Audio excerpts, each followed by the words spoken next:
we're going to start adding some of our flat work onto the kit.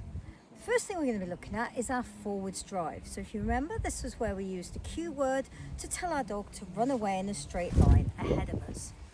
We're going to build this up until we can send our dog through 3 hoops. Now in this, we do what we call back chaining. So ultimately, we want our dog to sit at the end, be given their cue word, run through all 3 hoops, okay? Initially, we're just going to do it through 1 hoop, then 2, then 3. So your dog needs to know what it is we want. Now, I personally are going to use a toy on this. If you use food, that's absolutely fine, but you need to have a good throw. So remember, we had a little bit of a chat about the food toys, so the clam balls and things where you can put the food in and throw them. So with one of my other dogs, I would use that. With Reef, because he likes a ball, he'll be using a ball. Okay, so if you're using food, you've got to have a good aim because the food has got to land beyond the obstacle. Okay, so I'm just going to adjust the camera angle slightly here. Oops.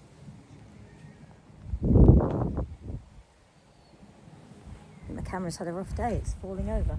So we're going to start with the dog sat between 2 hoops. We're going to face the hoop, face forward.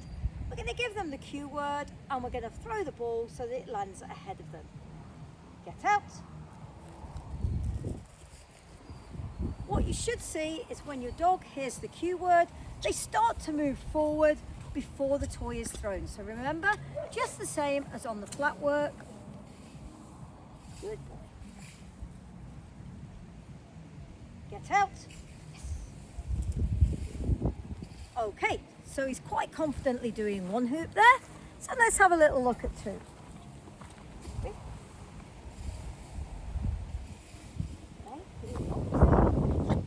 Come on.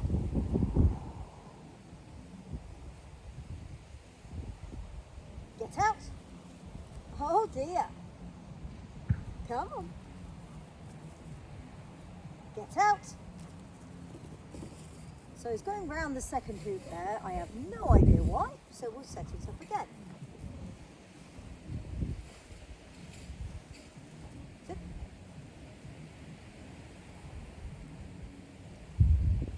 Get out. There we go. That's what we're looking for. As I've said before, practice everything from both sides.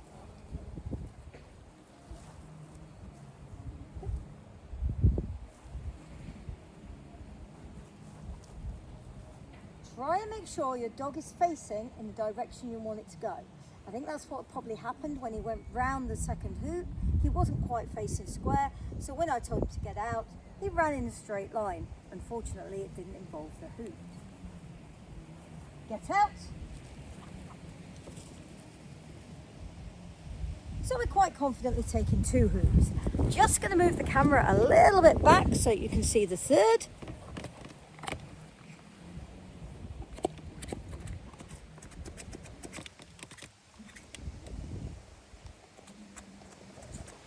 Bit of a vicious circle between you being able to hear me and see everything.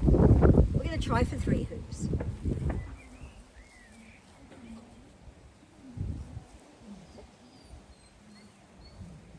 Get out.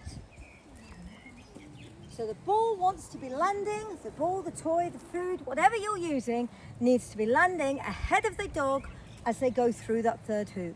What you don't want is the dog powering through the 3 and then going, Mom, have you forgotten to throw the ball? Which has happened before now.